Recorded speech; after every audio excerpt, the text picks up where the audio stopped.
আসসালামু আলাইকুম। প্রিয় দর্শক, অন্য মঞ্চের আলাপ চাইতে আপনাদের সকলকে আমন্ত্রণ জানাচ্ছি।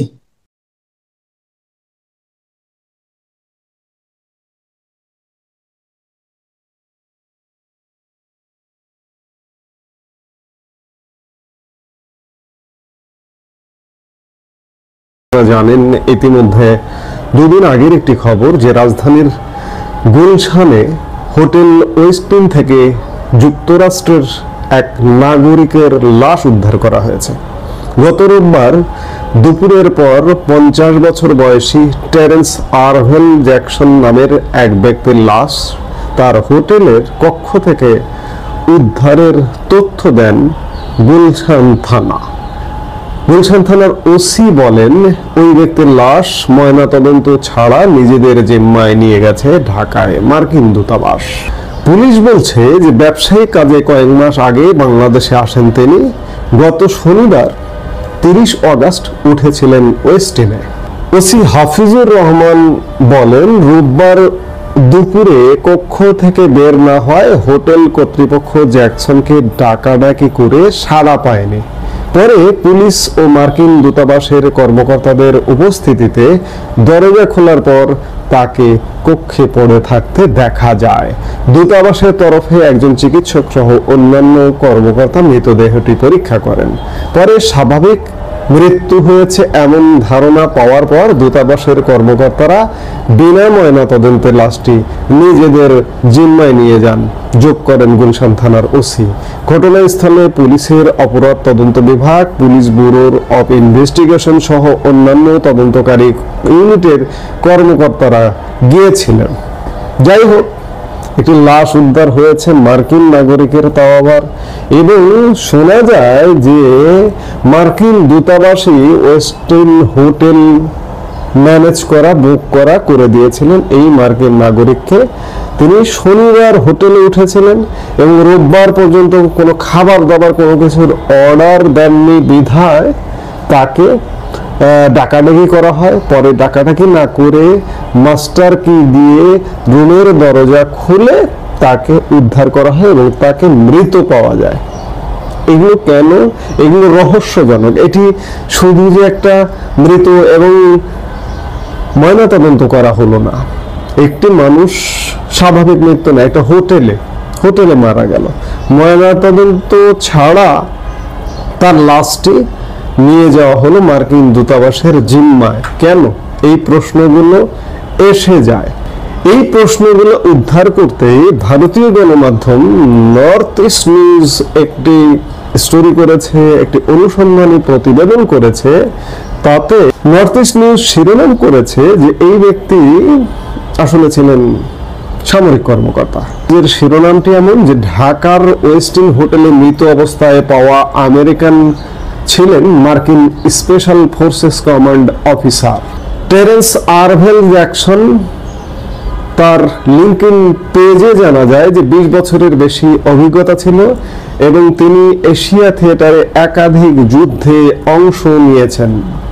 ঢাকার ওয়েস্টিন হোটেলের একটি রুমে 31 আগস্ট মৃত অবস্থায় পাওয়া মার্কিন সেনা অফিসার ছিলেন প্রথম স্পেশাল ফোর্সেস কমান্ডার এয়ারওয়ানের কমান্ড ইন্সপেক্টর জেনারেল এবং তিনি আগামী 2 বছরের মধ্যে অবসর নেওয়ার পরিকল্পনা করছিলেন, প্রকাশ করছে North East News. Terence Arvelle জ্যাকসনকে 31 আগস্ট তার ওয়েস্টিন হোটেল রুমে মৃত অবস্থায় পাওয়া যায়, আমরা আগেই বললাম। তবে ঢাকায় মার্কিন দূতাবাস তার সেনাবাহিনী সম্পর্কিত তথ্য প্রকাশে অনিচ্ছুক ছিল। বাংলাদেশের গণমাধ্যম থেকে আমরা জানতে পারিনি যে, শুধু জেনেছি যে একজন মার্কিন নাগরিকের লাশ উদ্ধার হয়েছে। একজন মানুষ মারা যেতে পারে, মারা যাওয়াটা স্বাভাবিক, বিষয়টাকে স্বাভাবিক সমীকরণে হিসেব করা হয়েছিল, কিন্তু নর্থ ইস্ট নিউজের সংবাদ বলছে ভিন্ন কথা। তবে যিনি মারা গেছেন তার লিঙ্কিং পেজ অনুযায়ী তিনি যুক্তরাষ্ট্র সেনাবাহিনীতে 20 বছরের বেশি সময় সেবা দিয়েছেন এবং এশিয়ার থিয়েটারে একাধিক যুদ্ধে ও অস্থায়ী দায়িত্ব পালন করেছেন। নর্থ ক্যারোলিনার রেফোর্ড থেকে আগত জ্যাকসন একজন পূর্ণকালীন সামরিক অফিসার ছিলেন। তিনি 2006 সালের জুনে যুক্তরাষ্ট্র সেনাবাহিনীতে যোগ দেন। এর আগে তিনি 2003 সালের জুন থেকে 2006 সালের জুন পর্যন্ত আর্মি ন্যাশনাল গার্ডে পার্ট টাইম কাজ করতেন এবং তখন তিনি সাউথ ক্যারোলিনায় নিয়োগপ্রাপ্ত ছিলেন।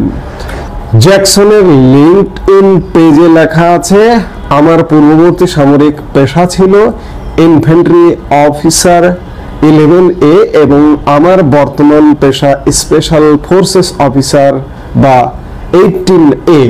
বর্তমানে আমি প্রথম স্পেশাল ফোর্সেস কমান্ড এয়ারবনের কমান্ড ইন্সপেক্টর জেনারেল হিসেবে কর্মরত এবং আমি আগামী 2 বছরের মধ্যে অবসর নেওয়ার পরিকল্পনা করছি। প্রথম স্পেশাল ফোর্সেস কমান্ড এয়ারবন হলো যুক্তরাষ্ট্র সেনাবাহিনী স্পেশাল অপারেশন কমান্ড। 1 এসএফসির মিশন হলো ভৌগোলিক কমব্যাটেন্ট কমান্ডার, আমেরিকান রাষ্ট্রদূত এবং অন্যান্য সরকারি সংস্থাগুলোর সমর্থনে পূর্ণ পরিসরে স্পেশাল অপারেশন পরিচালনার জন্য বাহিনী গঠন, সজ্জিতকরণ, প্রশিক্ষণ ও যাচাই করা। পুলিশ জানিয়েছে তার হোটেল লবি এবং রুম 808 এর পথের সিসিটিভি ফুটেজ পর্যালোচনা করেছে, কিন্তু কোনো সন্দেহজনক কিছু পাওয়া যায়নি। পুলিশ ধারণা করছে জ্যাকসনের মৃত্যু স্বাভাবিক কারণে হয়েছে। প্রথম স্পেশাল ফোর্সেস কমান্ড এয়ারবর্নের সদর দপ্তর নর্থ ক্যারোলিনার ফোর্ট ব্রাগে অবস্থিত। ঢাকা মেট্রোপলিটন পুলিশ কর্তৃপক্ষ জ্যাকসন সম্পর্কে বেশি তথ্য প্রকাশ করতে আগ্রহী না হলেও স্পেশাল ফোর্সেস অফিসারের ঢাকায় উপস্থিতি নিয়ে জনমনে সন্দেহ দেখা দিয়েছে, যথেষ্ট প্রশ্ন উঠছে। তার বাংলাদেশের আগমনের স্পষ্ট কারণ কি ছিল? তিনি কি কয়েক মাস ধরে বাংলাদেশে ছিলেন? তাহলে এই সময়ে তিনি কি করতেন? তিনি কার সঙ্গে সাক্ষাৎ করেছিলেন এবং বাংলাদেশের কোন কোন জায়গায় ভ্রমণ করেছিলেন? সবচেয়ে গুরুত্বপূর্ণ, বাংলাদেশে আরো অন্যান্য মার্কিন স্পেশাল ফোর্সেস এয়ারবর্ন অফিসার বা সেনা সদস্য রয়েছে কিনা এবং তারা কি করছে, কি কারণে? বিদেশি সামরিক গোয়েন্দা বা সামরিক কর্মকর্তারা বাংলাদেশে এই মুহূর্তে কেন? এই প্রশ্নগুলো সামনে আসছে।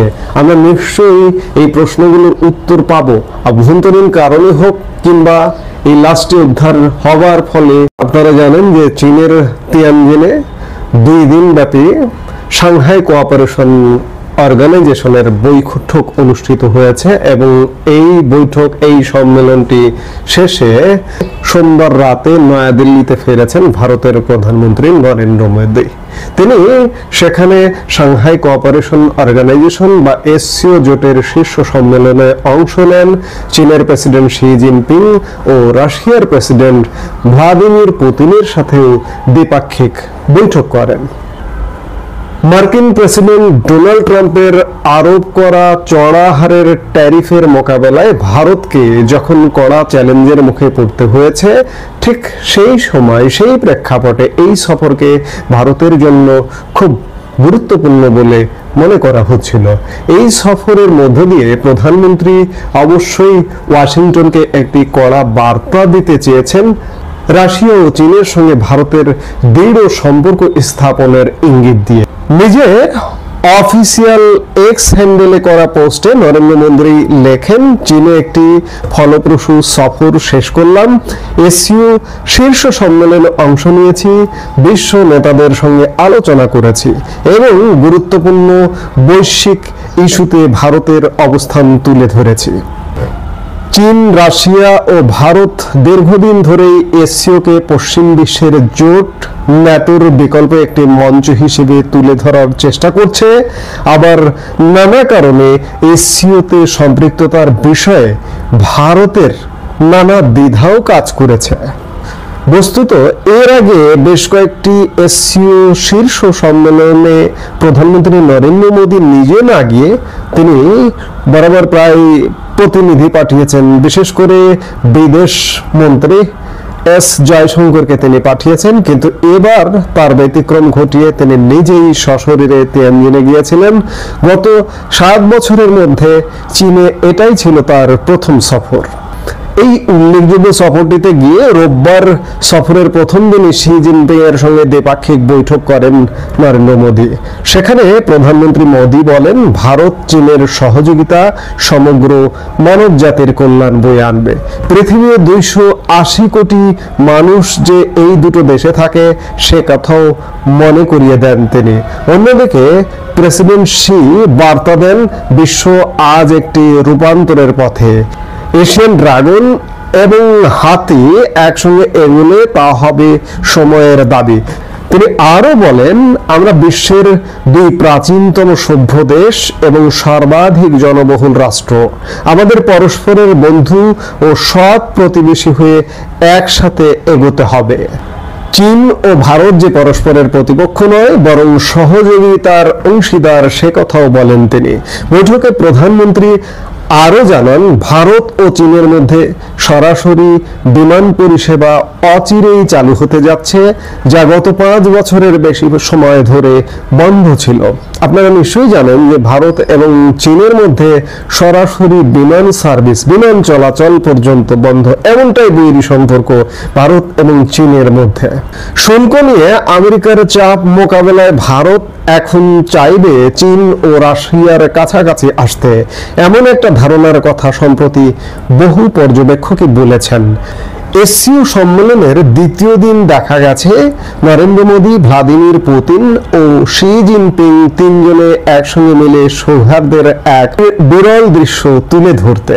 3 বিশ্ব নেতার মধ্যে করমর্দন, আলিঙ্গন ও হাসি রসিকতা বিনিময়ের মাধ্যমে তিয়ানজিনে এক অভূতপূর্ব পরিবেশের তৈরি হয়। এরপরই নরেন্দ্র মোদী এক্সে লেখেন, তিয়ানজিনে কথোপকথন অব্যাহত, প্রেসিডেন্ট পুতিন ও প্রেসিডেন্ট শির সঙ্গে মত বিনিময়।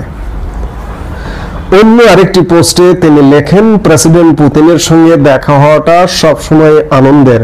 এসসিও শীর্ষ সম্মেলন মঞ্চের একটি ভাইরাল হওয়া ভিডিওতে দেখা যায় নরেন্দ্র মোদী স্বতঃস্ফূর্তভাবে পুতিন ও শিকে কাছে টেনে এনে ঐক্যের প্রতীকী বার্তা দিতে চাইছেন। পাকিস্তানের প্রধানমন্ত্রী শেহবাজ শরীফও সম্মেলনে উপস্থিত ছিলেন, কিন্তু নরেন্দ্র মোদী দৃশ্যতই তাকে উপেক্ষা করতে চেয়েছেন। সম্মেলনের একটা পর্যায়ে প্রেসিডেন্ট পুতিনের হাত ধরে হাঁটছিলেন নরেন্দ্র মোদী, ঠিক সেই মুহূর্তে তাদের পাশেই দাঁড়িয়েছিলেন পাকিস্তানের প্রধানমন্ত্রী। কিন্তু মোদী বা পুতিন কেউই তার দিকে চোখ তুলে তাকাননি, সেদিকে এগোননি মিস্টার শরীফও। ভারত ও পাকিস্তান মাত্র কয়েক মাস আগেই পরস্পরের বিরুদ্ধে সামরিক সংঘর্ষে লিপ্ত হয়েছিল। যে যুদ্ধ থামানোর কৃতিত্ব কার তা নিয়ে কূটনৈতিক জল ঘোলাও কম হয়নি। আপনারা জানেন ইতিমধ্যে যে মার্কিন president Donald Trump Bharat Pakistan যুদ্ধের বা যুদ্ধবিরতির কৃতিত্ব জাহির করেন, আজও এই কৃতিত্ব জাহির করেন এবং ভারত এই প্রশ্নে বরাবরই নাকচ করে দিয়েছেন। সম্মেলনের যৌথ ঘোষণাপত্রে এসসিও সদস্য রাষ্ট্রগুলো গত 22 এপ্রিল ভারত শাসিত কাশ্মীরের পহেলগাঁওয়ে ঘটে যাওয়া সন্ত্রাসী হামলার তীব্র নিন্দা জানায়। এই হামলায় নিহত ও আহতদের পরিবারের প্রতি সমবেদনা ব্যক্ত করা হয় এবং হামলার নেপথ্যে যারা রয়েছে তাদের বিচারের আওতায় আনার আহ্বান জানানো হয়। যদিও এই হামলার জন্য কোনো গোষ্ঠী বা দেশকে অভিযুক্ত করা হয়নি, তারপরও ঘোষণাপত্রে পহেলগামের অন্তর্ভুক্তিকে ভারত একটি বড় কূটনৈতিক সাফল্য হিসেবে দেখছে। এসিওর পূর্ণাঙ্গ অধিবেশনে বক্তব্য রাখতে গিয়ে প্রধানমন্ত্রী নরেন্দ্র মোদী বলেন, সন্ত্রাসবাদ শুধু একটি দেশের সমস্যা নয়, এটি গোটা মানব জাতির বিরুদ্ধে হুমকি। এর বিরুদ্ধে দ্বিমুখী নীতি একেবারেই গ্রহণযোগ্য নয়। সেই সঙ্গে তিনি আরো যোগ করেন, যে দেশগুলো প্রকাশ্যে সন্ত্রাসবাদ সমর্থন করে তাদের বিরুদ্ধে আমাদের একযোগে অবস্থান নিতে হবে। মানবতার স্বার্থে সন্ত্রাসবাদের সব ধরনের রূপকে রুখতে হবে। এর আগে পহেলগাঁও হামলার জন্য ভারত সরাসরি পাকিস্তানকে দায়ী করেছিল এবং ওই হামলার 15 দিনের মধ্যে পাকিস্তানের বিরুদ্ধে অপারেশন সিঁদুর শুরু করেছিল ভারত। তবে এসসিওর মঞ্চে প্রত্যাশিতভাবেই তিনি সন্ত্রাসবাদের সমর্থনকারী হিসেবে নির্দিষ্ট কোনো দেশের নাম করেননি।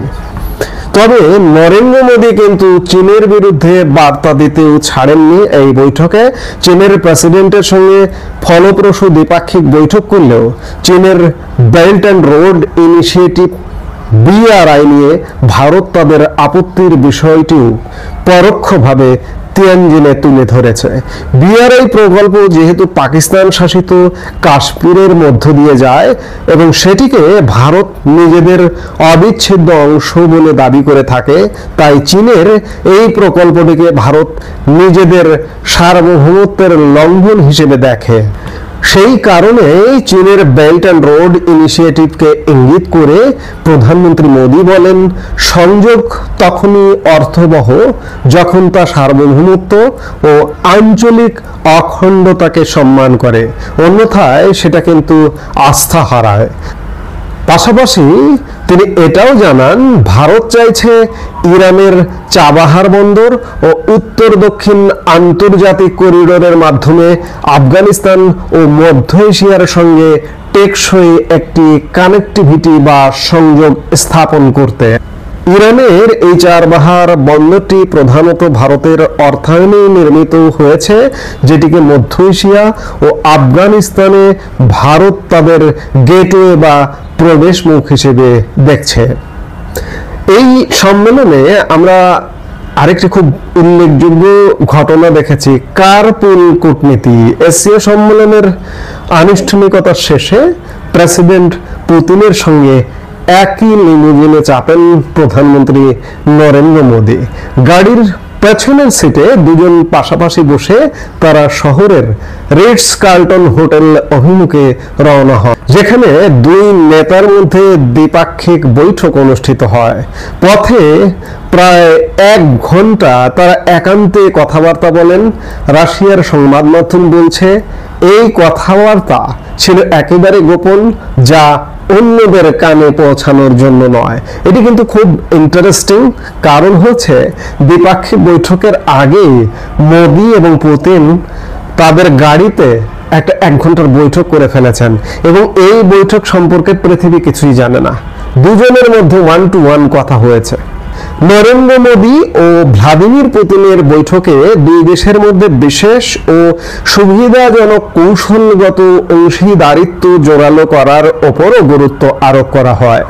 আপনারা জানেন যে নরেন্দ্র মোদী যেদিন চীনে পৌঁছালেন, তিয়ানজিনে পৌঁছালেন, সেদিন সন্ধ্যেবেলায় ইউক্রেনের প্রেসিডেন্ট ভ্লাদিমির জেলেনস্কি নরেন্দ্র মোদীকে ফোন করেছিলেন এবং নরেন্দ্র মোদী ভ্লাদিমির পুতিনের সাথে ইউক্রেন ইস্যু নিয়েও আলোচনা করতে ভোলেননি। আলোচনা হয় ইউক্রেন সংকট নিয়েও। নরেন্দ্র মোদী ওই যুদ্ধের ব্যাপারে বলেন, সংশ্লিষ্ট সব পক্ষকে গঠনমূলক পথে এগোতে হবে। এই সময় তিনি প্রেসিডেন্ট পুতিনকে আগামী ডিসেম্বর মাসে ভারতে অনুষ্ঠিতব্য 23তম ভারত রাশিয়া শীর্ষ সম্মেলনে যোগদান করবার আমন্ত্রণ পুনর্ব্যক্ত করেন। 140 কোটি ভারতীয় আপনার জন্য অপেক্ষা করছে বলেন নরেন্দ্র মোদী।